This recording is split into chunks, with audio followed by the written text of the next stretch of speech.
Hello, welcome to Titletown Sports Podcast. We are coming at you to talk about a lot of things related to Boston sports that have happened over the past couple weeks. Yeah, we took a week off there post Super Bowl to nurse at least one hangover.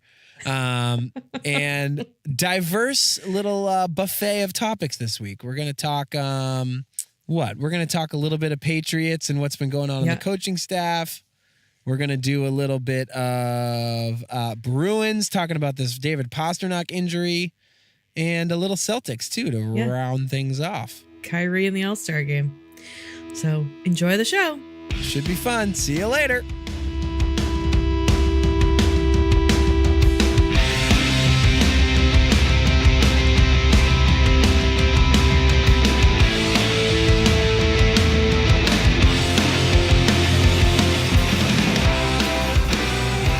Hello, everybody. Welcome to the Titletown Sports Podcast.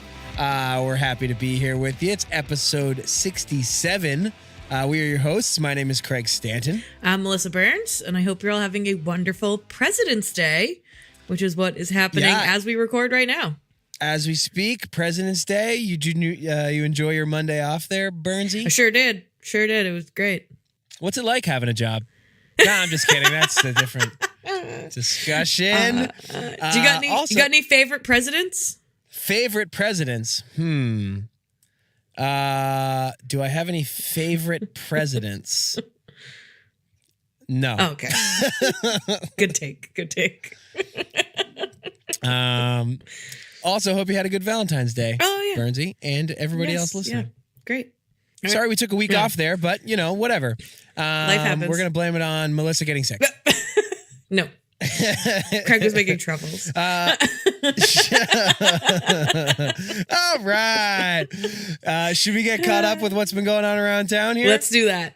Why don't you kick us off? All right, let's talk about those Patriots. The 6-time Super Bowl champs have actually been pretty quiet since their media bender in the weeks following their Super Bowl victory. There's been no breaking news on any retirements, trades, franchise tags, or free agency stuff, just as far as players go. It's been a bit of a different story on the coaching staff, however. The 2018 de facto defensive coordinator, Brian Flores, was officially announced as the head coach of the Miami Dolphins, which we all saw coming. That's no surprise. But what was more surprising was definitely the number of coaches and assistants that are going with him. Most notably, we saw Chad O'Shea, who was the wide receivers coach for the last 10 years. And he's going to go be the offensive coordinator in Miami. Flores, obviously a defensive guy himself, named a former Patriots linebacker coach, Patrick Graham, as his defensive coordinator. And the Patriots cornerback coach, Josh Boyer, is moving to Miami to work under him in the same role.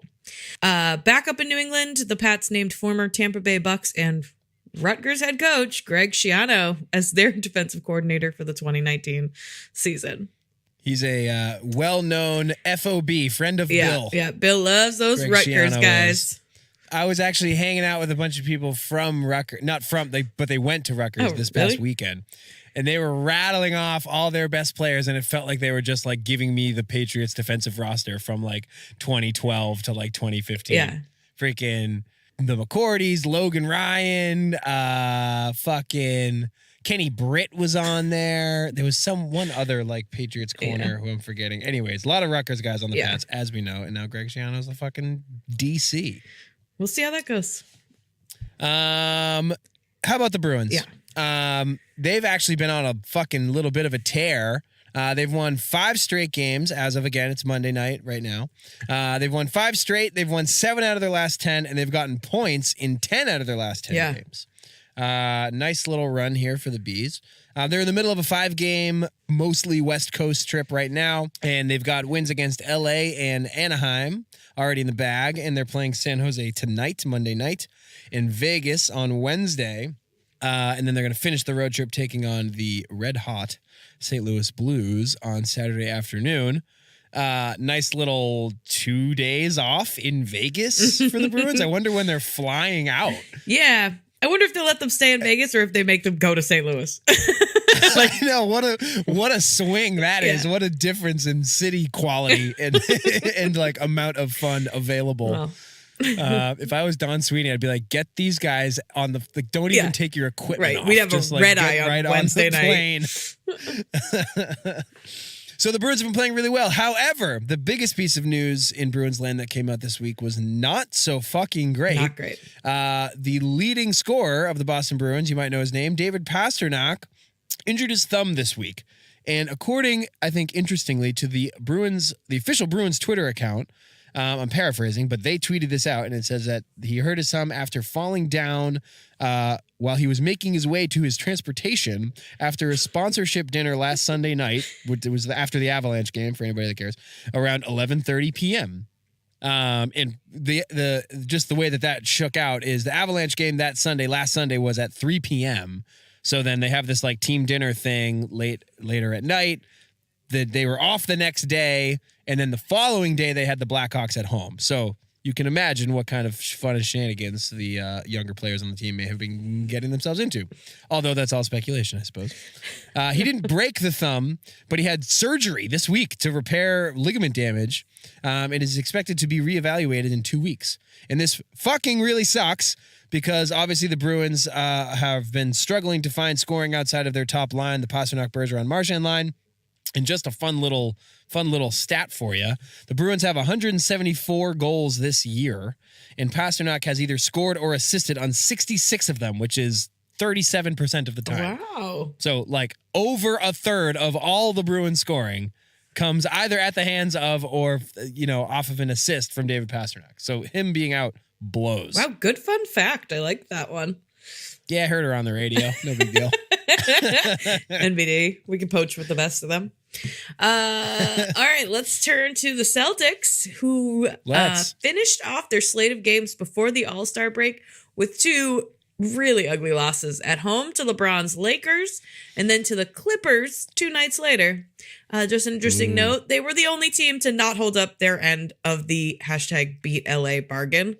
Thanks a lot. The months-long Boston versus LA domination sweepstakes was blown up by these dudes. We even beat LA for worst rush hour traffic. So we really got all of our bases covered. I saw someone on Twitter say, I think we've taken this too far, Boston. But anyway, that's neither here nor there. Anyway, they then went down to Philly and without Kyrie beat the fully healthy 76ers at home, which was a beautiful game to see. And then they just thoroughly stomped the Pistons back in Boston, again with no Kyrie and no Terry Rozier that time. They now get about a week off for the All-Star break, although Kyrie and Jason Tatum are participating in All-Star festivities down in beautiful Charlotte.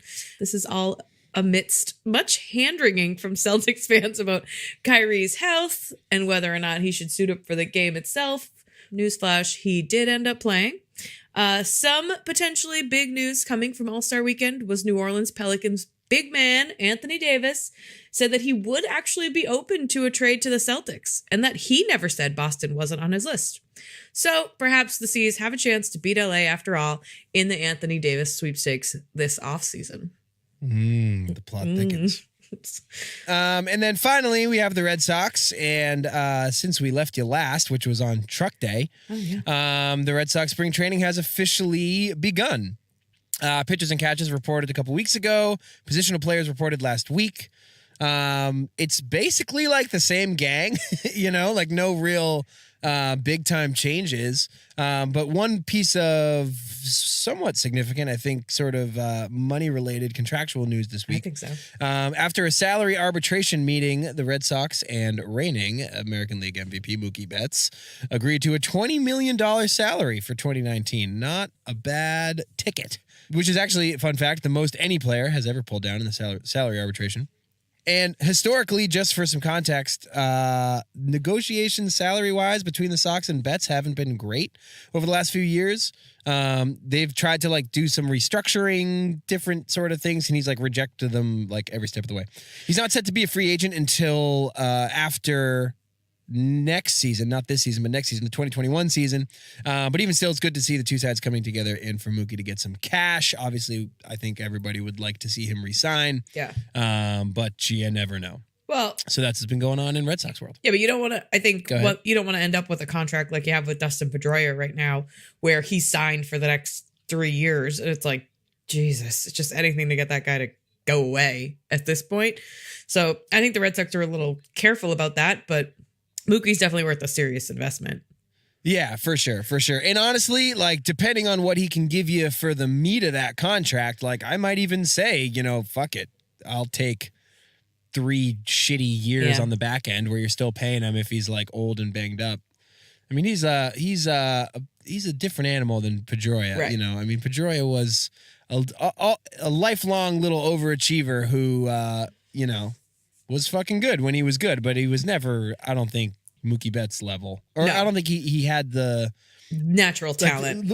Simply put, Mookie Betts' ceiling is much higher than Dustin Pedroia's ever was, and that's not like a fucking short joke. That's just like looking at the talent as it's in front of us. Yeah, the potential. There was one other piece of Red Sox news that I just want to get your take on right now. What's David Price officially changed his number. Oh, right. To number 10. And there was quite a lot of scuttle in the Boston sports media over the past week about why and trying to figure out what it meant. And I think ultimately they figured out, and he confirmed that it was because the Roman numeral for 10 is an X and his son's name is Xander. Yeah, I heard, I think it's Xavier. Oh, Xavier, you're right. The kid. Yeah.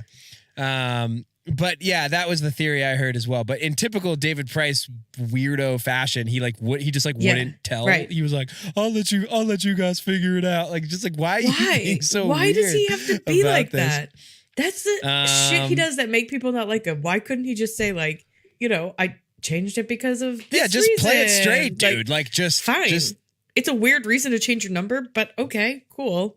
Or just be like, like it's a personal thing for me. Like, or just like say like, I'm not going to tell you, not like, oh, you got to figure it out. It's a you know what I mean? Like, don't make it like a weird riddle. Yeah. Like just either tell people or don't. Like nobody really cares that much. Right. There's just not a lot going on. So people are going to talk about it, but then he has to make it bizarro.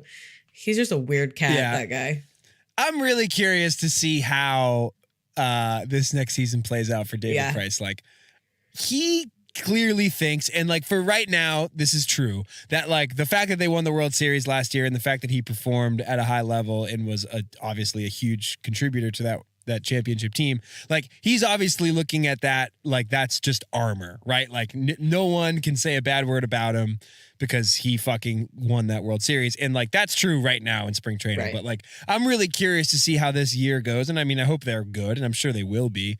But like him specifically, like if he has a couple bad outings, strings together a few bad outings, gets shelled in Yankee Stadium again or something like that. And like, it's got like we're not the type of town that's gonna just give you a pass indefinitely because you won one championship. Like, come on. Right. Ask ask anyone. Ask Claude Julien how that worked out. You know what I mean? Like it ends eventually. Like the honeymoon ends, right? Yeah. Like I don't know. And you'll hear the boos. That'll be interesting to see. Red Sox fans will boo you if you give up 6 runs and keep getting pulled in the second 3 games in a row. Like you're gonna get booed when you're walking off the mound, World Series ring or not. It doesn't matter. Right. So that'll be an interesting thing to keep an eye on. And he will melt down, but we can talk more about that as summer approaches. So I've got, there's not really one real dominant story this week, but I think that there's plenty to discuss, and we can kind of go around a couple of the teams this week. I've got basically one question to ask for the 3 teams in action, right? Well, no, the Patriots aren't in action, but the one Bruins question, one Celtics question, one Patriots question. Just expanding on some of our kind of opening thoughts about what's been happening in the past couple of weeks. Where would you like to begin, Melissa? I'll let you choose. You can spin the wheel. Let's start with the Bruins because I like this story. All right. So, like we said in the intro there, David Pastrnak falls down. Hurts his thumb, and now he's out for a little while. We gave you the stats about how much he obviously contributes offensively to this team. Yes. So basically, what do you think happened here? Was he shit-faced? Like, what's going on here? He has to have been in the bag to have hurt his hand bad enough that he fell and tore a ligament. Yeah, I mean, that's got to be it, right? Like, and it's actually like not. I don't really find it all that like upsetting, you know. I think we should all recognize that like he was probably plastered. Like I said, it was a Sunday night. Yeah. The game was at 3. Obviously, it was over by 6. Right. They have a team sponsorship dinner. Right. So. Hosted by whatever hockey company it was. And then I'm throwing out the timestamp. The Bruins said that he fell, that it was ended at 11:30. Yeah. It wasn't fucking 11:30. But he's a young guy. They had the next day off. Right. They had an early game that day. The dude's 22 or something. He should be ripping it up. Good for him. But dude, keep your feet, man. That's a bad way to fucking get injured. Yeah. What do you think the team thinks about it? How do you think the team is treating David Pastrnak right now? I mean, I think they're disappointed, but these things happen. You hear about stories of guys slicing their hand with a fishing knife or falling down the stairs at home or, and I think it wasn't like he was doing some sort of crazy skiing and hurt himself, putting himself into harm's way or had a major motorcycle crash. To your point, he's a young guy. These things happen. Better now and he can get healthy before the playoffs start. So hopefully he's back at full strength by then. Obviously it's not ideal timing, but yeah, I kind of look at it as things happen, shit happens. I'm sure they gave him a dad speech about being responsible and knowing your limits. But at the end of the day, he's in his early 20s. He was out at a team event. So it's hard for them to be you were making bad choices. You should have just been home studying tape. Well, it was a team event. The dinner was a team event. Yeah. My conspiracy theory, which is not really all that off the wall, is that people went out afterwards. Oh, that of course they did. The obvious thing. We would too. I think. Yeah, of course. Obviously. And again, I'm not ripping David Pastrnak for going out and partying. I'm just ripping him for falling and fucking hurting himself. At the end of the day, dude, you fucked the team by falling as freak of an incident as it may have been. But I think the team is pissed. That tweet, them putting on Twitter that it was at night, that it was they set the scene for one to believe that he was drunk. They could have easily just said he hurt his thumb in an accident at some point during the Avalanche game. They could have said he hurt it at the morning skate the next day. They could have done a million things. Well, it would be so easy to just stick him on the injury report the next day and just say he hurt his thumb in the Avs game and no one would even think to look into it, I guess, unless they were worried about maybe someone saw him or maybe they knew a picture or video had been taken of it and they were worried about the PR hit of that coming out and them trying to cover it up. Yeah. I interpreted the tweet though as passive aggression. I interpret it as we're not covering this up for you, dude. No way. We're putting out there what happened. We're not going to bury you. We're not going to say that you were fucking shit canned or whatever. But we're going to say that this was not in the game. We're going to say that this was on your own time. And we're just going to say that you fell down because that's what you did. I heard a lot of people talking the national hockey people. Yeah. Talking about this and saying that they just assume because it's wintertime Boston that he slipped on ice. Sunday was 40 degrees. There was no ice. There was no ice. A couple weeks ago. I got pissed off when I heard that. I heard it on fucking Spittin' Chicklets, which is the Barstool hockey podcast, where 2 out of the 3 guys are Bruins fans and Boston natives. And they're yeah, he was out, probably slipped on some ice, whatever, no, February. He definitely did. And moved on. And I was what? Have you been here? It's not, there's no ice. That's not what happened. Interesting. So he's getting a huge break on the national stage then. They're just assuming it's Boston. Oh shit. Yeah, there's no ice here. We've had a very mild February. Yeah, and I think it puts, I don't know how much, I don't know. The Bruins, I think if they want to be contending this year for a deep playoff run or, God forbid, a Stanley Cup run. Like, they're going to have to make some moves at the trade deadline, which is like a couple weeks from now. Yeah. If anything, I mean, obviously this hurts them on the ice in an immediate way by David Pastrnak being gone. But one of the things that they need is a winger to play with David Krejci. And now that they have one less winger who can score, like, doesn't that put them in a more difficult negotiating position trade-wise as well? Like, people looking at Pasternak's injury and being like, well, now you're more desperate. The Bruins are fucking desperate. Right. They're going to, like, empty out their, war chest for whoever rando winger that we have. Well, but so that blows too. I mean, I think one positive that's coming out of it is like other guys are kind of finding their stride, like, because they are winning without him. So Danton Heinen was up there lighting it up. Yeah, DeBrusk had a couple of goals. Me out there with fucking you could put me and you up there with fucking Marchand and Bergeron, and we'd have like 2 points a game. Well, I can't skate, so I would be out, but I would just be falling down. You just lean your stick over the bench and just hold on, get some tappers. I would be in the same situation as Pastrnak, just falling, but actually on ice. Yeah.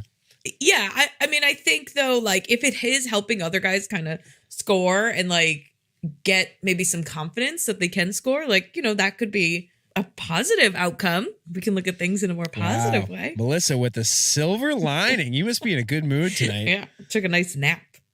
Monday holidays really agree with you. Yes, they sure do. I'm no fool. I know not to work Monday holiday. All right. So that's the Pasta situation. It sucks that he's out. I mean, it's a little extra twist of the knife that it wasn't hockey related in any way.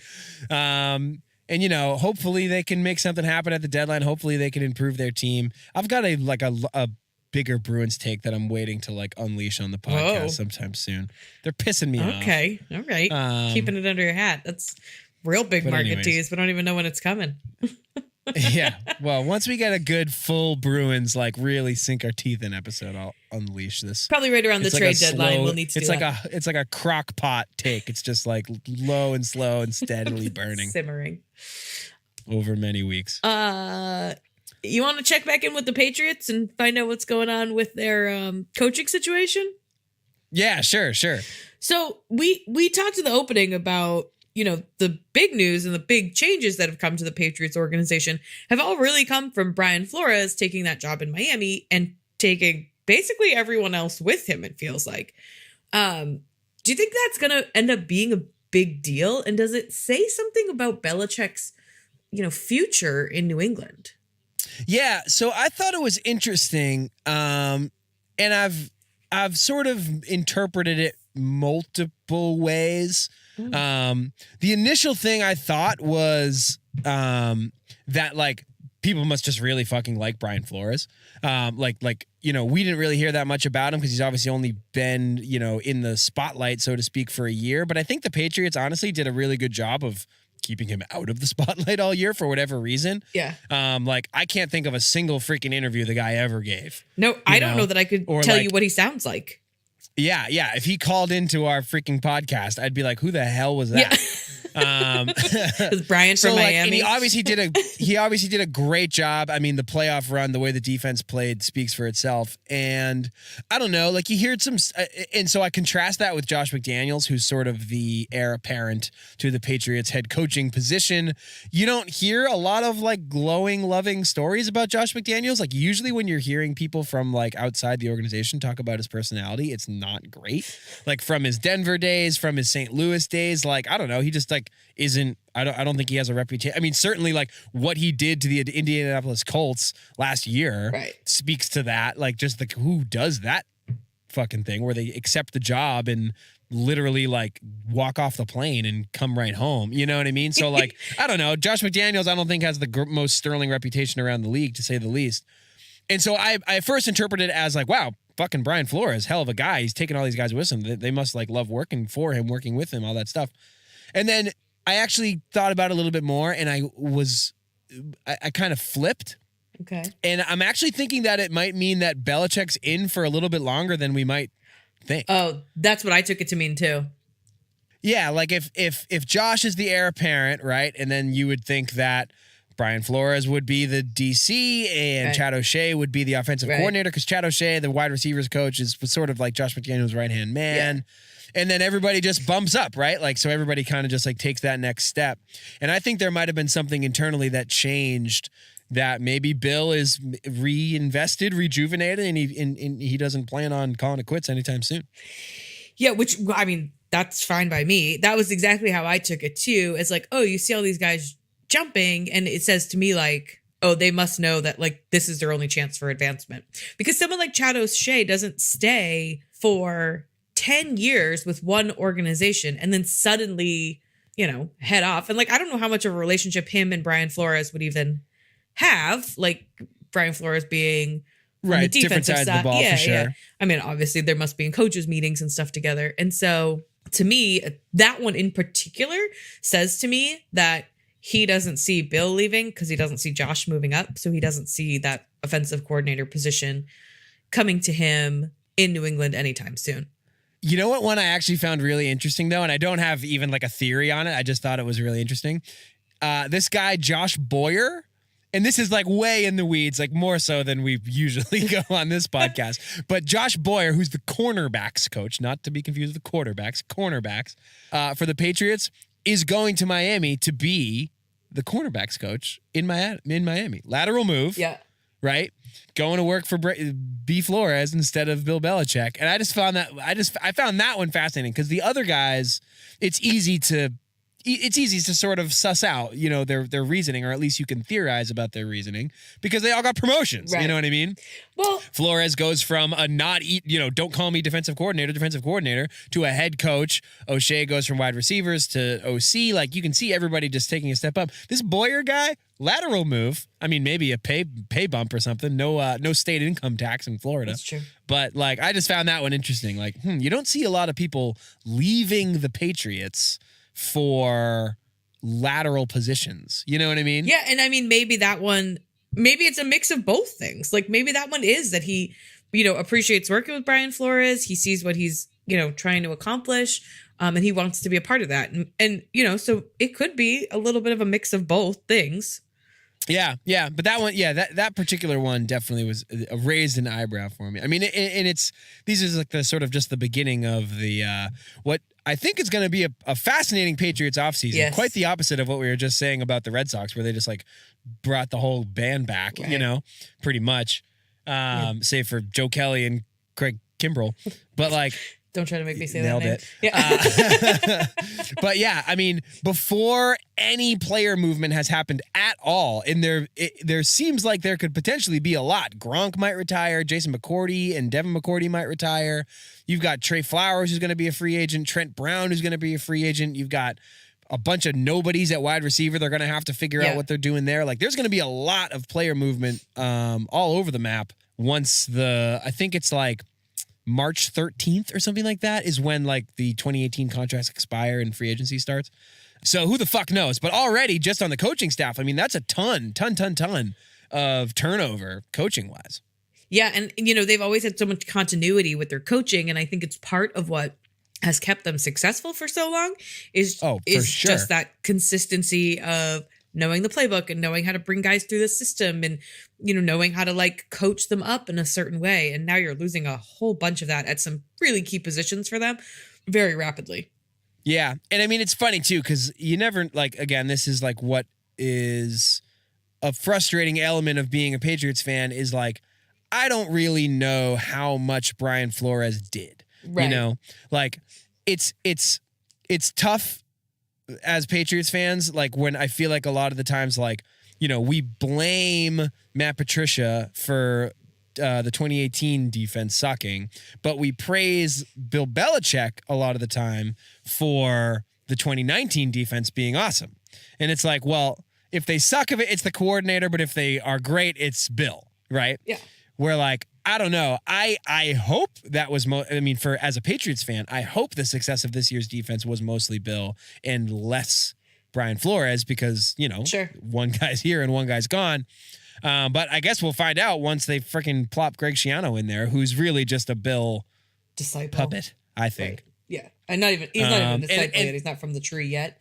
But, they clearly share a philosophy of some kind because Bill Belichick absolutely continues to take, and like Rutgers is not an Alabama or Clemson type program. So it's not like other teams are clamoring for Rutgers guys consistently in the draft. Stocking your pro football team with guys from Rutgers is not like a great strategy. Yeah. Stocking your pro football team with players from any one college that's not called the Alabama Crimson Tide, I would say, is also not a great strategy. But yeah, I mean, Schiano, when he was head coach of the Bucs, that's when, like, I don't know, Bill just has his buddies in the league. Yeah. You know, he used to shoot players to the Chiefs all the time. That was like Patriots South for a little while. Then it became the Texans because Bill O'Brien's down there. Now they did a bunch of deals with the Titans over the fucking off season. For a while, there was the Bucs. They got Aqib Talib from the Bucs. They got Darrelle Revis from the Bucs. I think they traded Logan Mankins to the Bucs. Like that was when Schiano was there. So like this is just a total FOB, friend of Bill, just like a guy who's gonna come and like do his bidding, which is fine. Yeah, sure. Let's just hope it works here better than it did in Tampa Bay. And we live in this world. We live in this new world now as Patriots fans where they can flip the switch. So who the fuck knows? There's only 3 weeks that matter. And they can be one thing all regular season and apparently can be another thing all postseason and win championships. Right. So who the hell knows what the new look flip switching Patriots are going to be all about moving forward. Bill basically took last season to tell us all to shut the fuck up and he'll do what he wants to do and we'll be fine. And now I guess so. Not really much we can argue against him. So I guess so. Yeah. Shall we move on to the Celtics? Let's do it. We're touching them all today. This is great. All right. So this is a story that bugged me all week, or for the last 2 weeks. Really. Yeah, it's been going on for a while. Basically, there was, I believe, in the Clippers game. So this is like last weekend. Kyrie went out because he hurt his knee again. It's not the knee that he hurt last year that he got the surgery on. It's his other knee, but he hurt it nonetheless. Strained it. Whatever. Leaves that game. And then he misses the Philly game, and then he misses the Pistons game, and then here we are in the All-Star break, and he's playing in the All-Star game. Yeah. Some notable interviews this week. Brad Stevens was on 98.5 and did an interview where he was like, oh, well, it's actually a good thing that Kyrie, if he can play, we would actually encourage him to play because, it's like good to, move your body and get up and down the court. We don't want him just sitting on his butt for a week. So, like, it's actually a positive, which was a really head-scratching, like, wouldn't you want your, like, super-duper star who has knee problems to just rest up, considering last week he strained his knee? Like, that was a bit of a shocking thing from the head coach to be like, no, like, it's good. We actually want him to play. Oh, yeah. Everyone subscribes to that theory.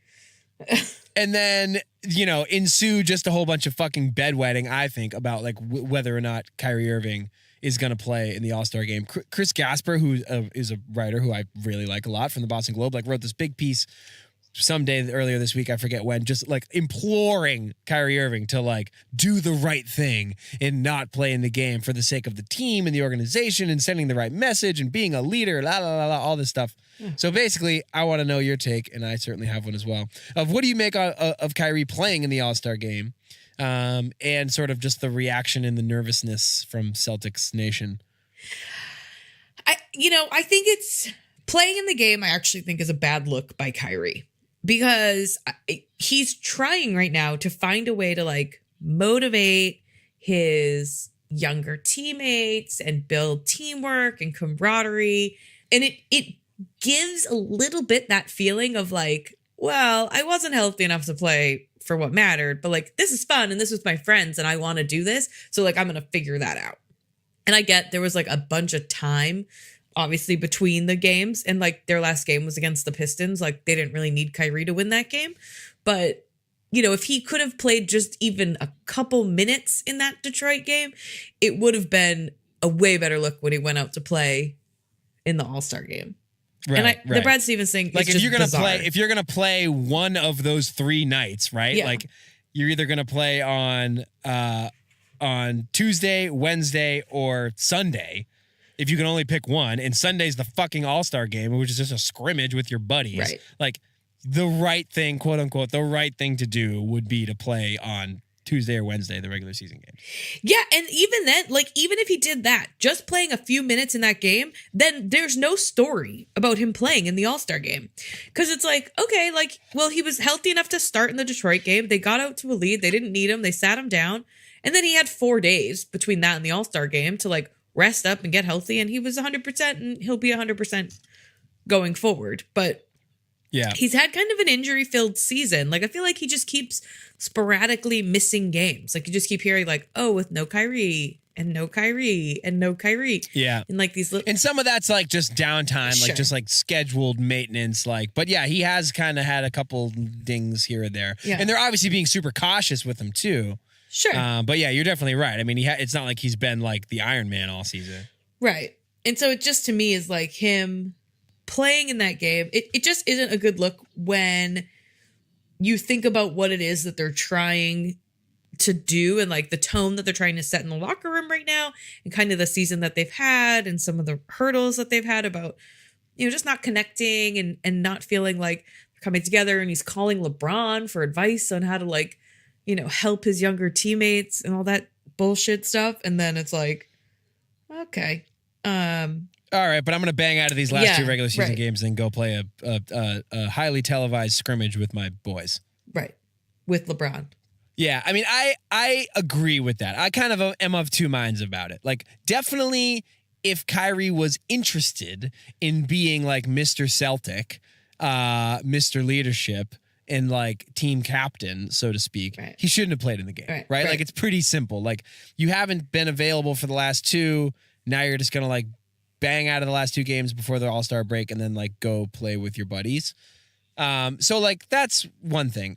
But at the same time, like the All-Star game is a fucking scrimmage. Sure. Like nobody plays defense. No one's taking hard fouls. It's literally just a bunch of grab ass.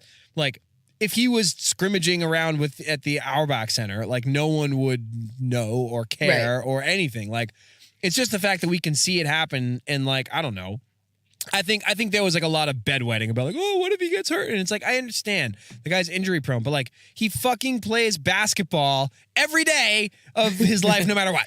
He's going to take 1,000 shots and dribble around and like fucking like snatch ankles every day, no matter what. He's Kyrie Irving. It's what he does. It's going to be on TV, or it's going to be at a practice, or it's going to be in a little scrimmage, or it's going to be alone, or it's going to be for a commercial, or like whatever. He's going to be on his feet. He's going to be running and jumping and dribbling and doing all these things no matter what the fuck happens. So personally, honestly, I'll take the odds that he doesn't fucking have some freak accident occur during the All-Star. He doesn't slip on some ice getting into his car after the game. Right. Like, come on, people. Like, he'll survive. It's going to be fine. And lo and behold, here we are Monday, and he did. Yeah. So suck it. Because, like, all the bedwetting was really annoying me this week. Second thing, though, and this is like, this is I find really interesting because I think the Celtics as an organization are in the middle of realizing, like, how you have to deal with like having a superstar on your roster in the NBA. Like this is what the Houston Rockets, the Golden State Warriors, this is what the fucking Cavs had to do. This is what the Heat had to do back in the day. Like you have to bow down and subjugate yourself to your superstars. It's what you have to do. It's what everybody does, and it's what you have to do. And as far as I can tell, let's just talk like, you know, since like 2000, more or less, when Danny Ainge got here. So like this version, I'm not going back to fucking, you know, Larry Bird. Sure. I wasn't around. So I couldn't speak to that. But like in this generation of Celtics history, the Ainge era, like they've never had to do that. The only time, I mean, they had Paul Pierce, who was their superstar, who was like a team guy, and he was perfectly happy to get his points on mostly bad Celtics teams. and just, you know, be the big fish in a small pond and do that whole thing until Kevin Garnett and Ray Allen showed up, and they were way late in their careers. Neither had ever won anything, and they all came together and said, you know what? We're going to put the team first. We're going to put each other first. We're going to set aside our egos, set aside all this stuff, and we're going to win a fucking championship. And they did that, which was great. But that's just so the exception that it's not even funny. And I think that Celtics fans and Celtics media have convinced themselves that, like, the Celtic way is to, like, do that and put the team first and, like, be like Mr. Green. And it's just like, no, man. Like, this is the NBA. Right. Like, the players rule, you know, it's an oligarchy. It's like the top 20 guys, not even, probably more like 10 or 15 maybe, run that league. LeBron James runs that league. And, like, if you're lucky enough to get one of those guys on your team, you got to just fucking bend over and let them do whatever they want. Because if Kyrie wants to play in that All-Star game, the Celtics should be saying, okay, go, sir. Kyrie. Go play in that All-Star game. Go get him, man. We're going to be cheering for you. You go have a fucking great time with Kevin Durant and James Harden. You know, convince them to come here if you can. Talk about great Boston go get them, dude. Well, and I think that in that Brad Stevens interview, you saw that. Right? Like, he was out there making an excuse for the guy and talking about what a positive it was. And, like, I thought it was, go ahead. Sorry. No, I'm right there with you. Like, I thought his interview, what he was saying was stupid. Like, oh, really? Really, Brad? Like, you want him to get those minutes playing in the All-Star game? Because to your point, it's not real competitive basketball. He could get the same workout running around the gym. He could fucking run around a court at his house and get that same workout. Yeah, he would get the same workout in the shoot around pregame. Right. You know, it's a nothing thing. I mean, I thought the Brad Stevens comments were sort of laughable because, you know, he's a coach. You know, and coaches coach, and coaches want their players to do the right thing. And, like, I thought it was kind of funny and kind of sad, honestly, to hear Brad Stevens, who is a good dude and an honest person. And, like, you know, I don't think, I mean, Brad's not Bill. Like, he's not, like, lying out there every day to the media for the benefit of his team. But, like, to hear Brad Stevens have to make the case that it's actually good that he's missing the last 2 regular season games before the All-Star break and then playing in the All-Star game was, like, kind of pathetic. But I was like, you know what, Brad? Good for you. Good for you for going out there and doing what you need to do in the NBA to really win for real, which is cater to superstars, stroke their ego, attract yourself to superstars, let them do what they want. This is like their thing. They get to go and fucking pal around with all the elite players in the league. Like, if you were one, you'd want to do it too. Right. And, like, I was like, good job, Celtics. Way to not make a stink. Because making a stink is the fucking worst thing you could do when he's going to be a free agent in like 6 months. Right. They basically tried to contain the story and make it not a story so that the some of the, like, rumors and I think heat that's coming on the team can be, like, slowed down a little bit about, like, is Kyrie going to resign? Like, is he going to stay here? He said he was, but now we're not so sure. And it's like, all right, we need to, like, temper all of this drama because it's not helping. Yeah, and again, good on the Celtics for not creating any sort of rift over something as stupid as a fucking pickup game on TV. But I just think I get frustrated by the coverage of it and the fans who have this fantasy that they're going to have a championship team filled with a bunch of, like, yes sir, no sir, you know, good little soldiers who are just, like, you know, putting the team first and get all enamored with the banners at the Garden and just want to be the great Celtic. Like, shut up. Like, don't be a baby. It's because, like, that's not how that's not how it happens. Well, but so for 20 years, that's how we've seen it happen on the Patriots. And so now we just all assume that's how everything must work. And why wouldn't everybody want to be here? Like, we love being here. Why wouldn't you want to be here? You know, I totally agree. I mean, that's a huge part of the spillover is, and again, like, that is another thing that never happens, right? Like, teams nobody in the NFL subjugates themselves to the team, but it happens here in New England somehow, and they've managed to win 6 championships from it. Like, in most leagues, in fact, like, you know, only, like, really sort of special organizations with special coaches and special management can figure out a way to get teams to get players, high end, you know, top ticket caliber players to subjugate themselves to a team mentality and to a team concept, and put winning first. in front of their like personal priorities and personal prerogatives and things like that. But certainly not how that happens in the NBA. And like, that's all right. That's just how it works. Like, welcome to the league. But fucking, I don't know. It was just like, I was glad the Celtics did what they did, because it's like, you know what? No one's going to thank you for it, but that was the right thing to do. Let him play, get out of his way. He's the man, and you're just the uniform that he puts on. Well, we'll see what happens when they come back from the All-Star break. And if they can go on a tear and win a bunch of games, no one will talk about this again. But if he comes back and he gets hurt again in a week, this is going to rear its ugly head again. Oh, for sure. For sure. I mean, if he's unable to make it, like, let's just play the worst case scenario. If he hobbles himself going into the playoffs again and he's not available for a deep playoff run, like, that's a really bad look. Right. And I don't even know how much this, depending on where and when it happened, if it happened, hopefully it doesn't, but I don't know how much this All-Star discussion would weigh into that. But I mean, it certainly wouldn't look great on Kyrie if it happened soon, or really, frankly, at all. Yeah. He needs to stay healthy for the rest of this stretch of the season. 100%. And if he wants, it's in his best interest too, by the way. Like, if he wants to, he's at a certain point, him not being available at the end of seasons is going to start affecting his bottom line eventually.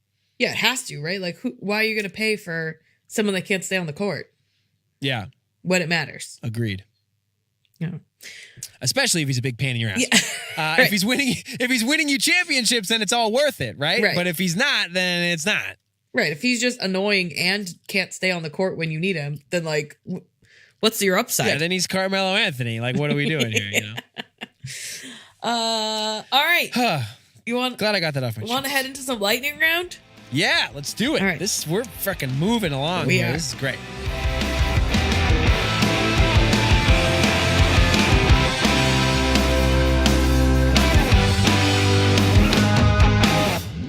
Do you want me to start?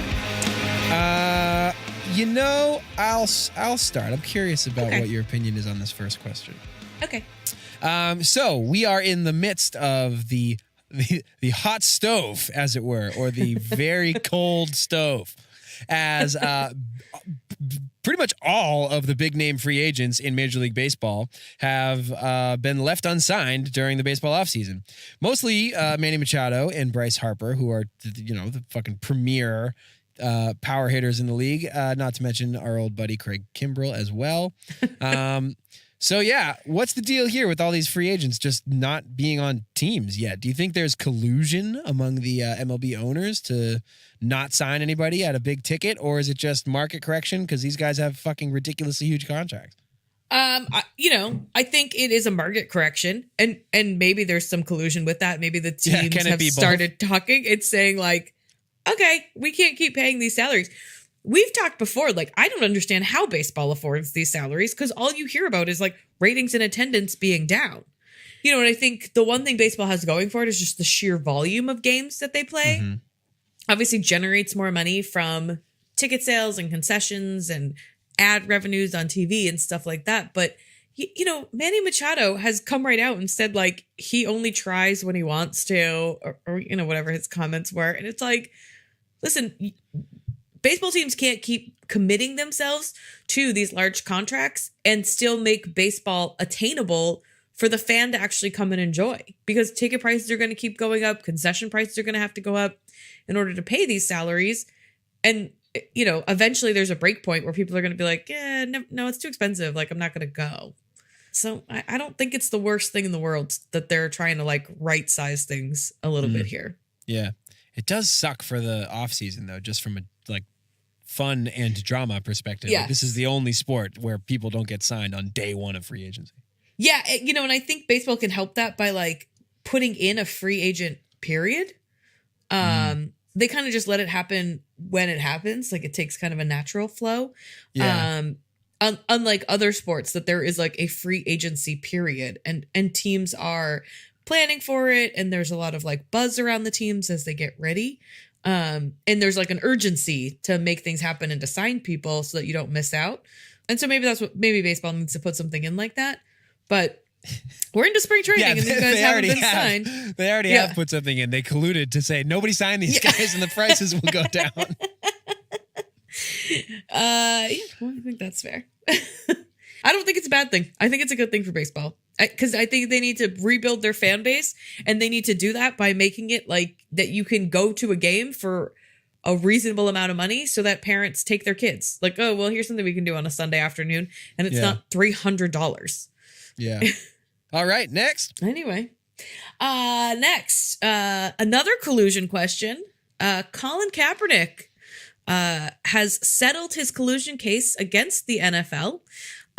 Ultimately, the NFL agreed to pay Kaepernick an undisclosed amount of money, and they don't have to admit there actually was any sort of collusion or blackballing, as it were. With this behind him, do you see a chance for Kaepernick to now make a return to the NFL? And do you want the Pats to take a look at him? There's been rumors out about that this week. I saw that, yeah. So with this behind him, do you see a chance for Kaepernick to make a return to the NFL? You know, I really don't. And I'm not to get too political here, but I'm a fan of Colin Kaepernick. I've long believed that he certainly has the talent to play in the NFL, maybe not as a starter, but certainly as a backup. Would you take Colin Kaepernick or Brian Hoyer to start your team, if you were designing a football team? Anyways, I don't think he's going to return to the NFL because I think he's in the same circumstance that he was 4 years ago when he originally got blackballed, which is his talent is okay. His media circus factor and, press just kind of attention factor is huge. It's through the roof. Yeah. And I don't think, honestly, I don't really know if I believe that there was collusion amongst the NFL owners. I think it's entirely possible that they all just independently arrived at the same conclusion, which is this guy's not worth the headache that it would bring to my organization. I can get a mobile quarterback with a big arm, all over the place. The NFL is littered with them. College is littered with them. So I don't really think he's going to play again. I mean, good for him getting his money. I'm sure he got many, many millions of dollars, and God bless him. Yeah. And God bless him for, taking a stand against police brutality and racial inequality and all that stuff too. But I don't really think he's going to play in the league. And would I want the Pats to take a look at him? Not really. I mean, I don't care about, I think if any organization is able to deal with the media circus element, it would be the Patriots. But just from a football standpoint, I don't really know if he fits what they're trying to do. He's not exactly young anymore. Right. So is he the successor? I don't think so. And he's certainly not just a stay-at-home backup's backup like Brian Hoyer. You already got that. No, I don't think it's going to happen here and either. Yeah. All right, you ready for this next one? This was an exciting little piece of news this week. The AAF.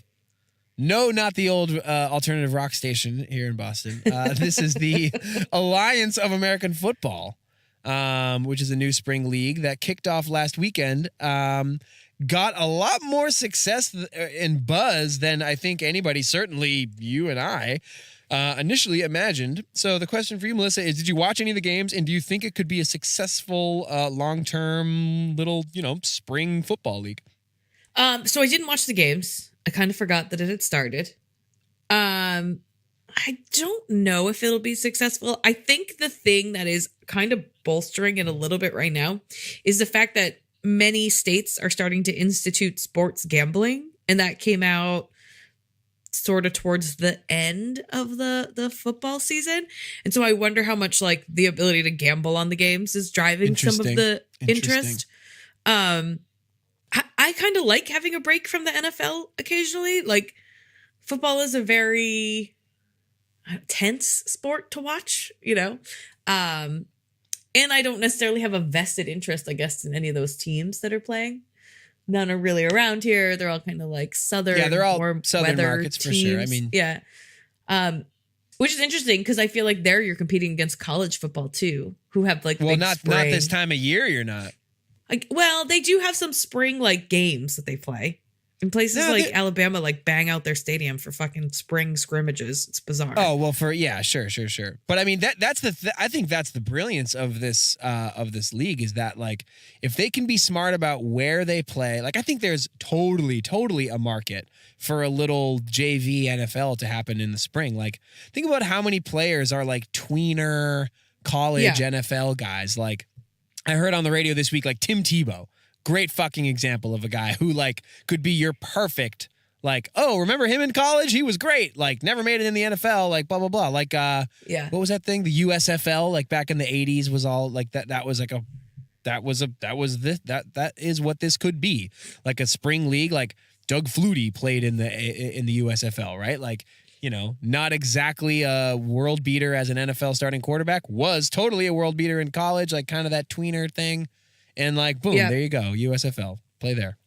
Yeah, maybe if it works like that, where they end up being almost like a recruitment league for the NFL, if you will, like guys that aren't the natural draft pick, but you know, somewhere for them to play, like exhibition which I style. Find interesting. Like they were playing these games on NFL Network. Like they have like a business relationship. Like it's not, that's one big difference between that and USFL. And obviously I wasn't around for the USFL, but from what I understand, they were like trying to take on the NFL and like, you know, be the dominant league, and that didn't work out, obviously. But yeah, interesting thing. I think there's a market for it for sure. Well, we'll see what happens. You know, they just had week 2. I don't think as many people watched as they did week 1. But still people are watching, and like there's articles being written about it, and people are certainly talking about it. So we'll see what happens long term for them. Mm-hmm. Going back to the NBA a little bit, Jason Tatum won the skills challenge at NBA All-Star Weekend, and he clinched it with a final half-court heave to seal the title for himself. I don't know if you saw that clip. I actually turned it on just as that was transpiring. Oh, really? Believe it or not. Yeah. I feel like he was like gonna win a car or something for hitting a half-court shot. He won that big-ass trophy. The trophy is comically large, considering how insignificant the competition itself is. You know, we've talked a lot about like all-star weekends and skills competitions. And do you think that him winning something like that says anything about his skills or ability in the NBA? Or is it really just kind of an exhibition of trickery, if you will?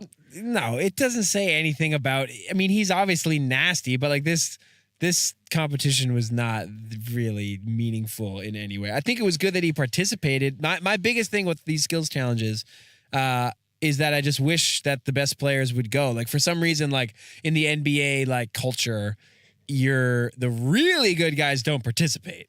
And like the pretty good guys suit up and actually do the dunks and shoot the threes or whatever. But like the real fucking, you know, money dudes, you know, Russell Westbrook, LeBron, all these guys, like they're all in street clothes fucking hanging out courtside, which I'm sure is fun for them. But I really wish that they would do the skills competition with their actual superstars.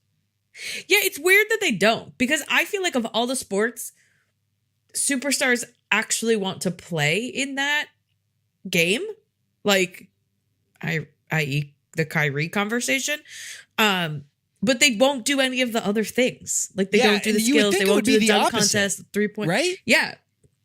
Yeah, you would think it would be the opposite, because like it's much easier to go out there and like, you know, bang a couple threes than to play a whole extra game. Yeah, it's weird how it's so strange how it like wound up that way. Because you would totally think like if I was a baseball player, I'd be like, yeah, fuck the game, but I'll crank some dingers at the home run derby. Like, yeah, sure. You know, if I'm Steph, and good for Steph Curry. I was actually really excited to see Steph Curry in the 3-point contest. Yeah. Which he did not win, but whatever. Like just the fact that he was there, I was like, all right, Steph, like way to go. Like you're definitely in the LeBron, Russell Westbrook, you know, James Harden category of NBA superstars. And he's down here on the court with his fucking sneakers on, jacking threes with like a bunch of randos, basically. They weren't all randos, but most of them were in the 3-point competition and the dunk competition. Like these are guys I've never fucking heard of, and I'm not a big time NBA follower, but you know, I wish it was the stars. Do you think it's like an ego thing? Like I'm too good for that? Somewhere, I think it is now. I don't really know when that started, but somewhere along the way, it just became the norm that like the real fucking heavyweights sit it out. And they're like, no. This shit's beneath me. Right. This is for the kids. Yeah, definitely. All right, last question. Yeah. Speaking of the NBA, there was a lot of excitement around the NBA trade deadline when Anthony Davis, New Orleans Pelicans, big man, said he wanted to be traded, and a lot of speculation about where he would end up. Ultimately, he didn't end up getting traded, obviously, at the deadline. He's still on the Pelicans, which means that the Celtics are still in play But the Pelicans are going to ask certainly a lot for their fucking big megastar. He's still under contract for another year. And after the Celtics do whatever they're going to do with Kyrie Irving, they will be able to trade for him after July 1st. So the question for you, Melissa, is do you want Anthony Davis in Boston? And what would you be willing to give up for him knowing that he might not re-sign at the end of his contract? This is like the question. This is the question facing Celtics Nation. I should have counted this off and made you have this question. I think my answer to do I want Anthony Davis here is actually no. Oh, you're nuts. Unless he's coming with a contract extension, because I think you're just going to have to empty the coffers for him to such a point that you're going to set your team behind. If they can do a sign and trade, like, okay, we sign you for 5 years and we trade for you, then yep, sign me up. Give the Pelicans everything you want or they want. But if we're going to like trade draft picks and, Jason Tatum and Terry Rozier and like everybody else, then like, are you going to really have enough around him to even win in the 1 year that he's here? And then is there a chance that he would re-sign? Like, why would you re-sign with that team? They can't win. Yeah. I mean, okay, so I'm sorry. You're not nuts. You make good points. Because there is very real reason to believe that Anthony Davis does not want to come to Boston. And it's not a slight on Boston. He just wants to go to LA. He signed with LeBron's agent. He's like buddies with LeBron. He wants to go fucking go to LA. Right. To me, I would still, so assuming you re-sign Kyrie, right? Like, let's just assume that happens on July 1st. I would do it anyways. Really? Because I really would, because if you can get one championship out of it, I think it's worth it personally. And if you put Kyrie Irving and Anthony Davis on the same floor, like you're a championship quality team. And you know what? If I were Danny Ainge, I would say, you know what? I'm not in here to fucking convince guys like what cities are better than other cities. But you know what? I'm going to trade for you. We're going to put it together. Maybe you'll like it. Maybe you'll want to stay. Honestly, like I do believe that like the culture, like the Celtics culture, fan-wise, media-wise, is like pretty good. It's not super negative. It's not super harsh. Like it's a good basketball city. I can't think of a single player that has come to Boston that did not like it in my lifetime. I can think of a dozen guys who said they wouldn't want to come here because it's cold or whatever. But, as far as people who have actually come, I can't think of anybody that was like, fuck that place.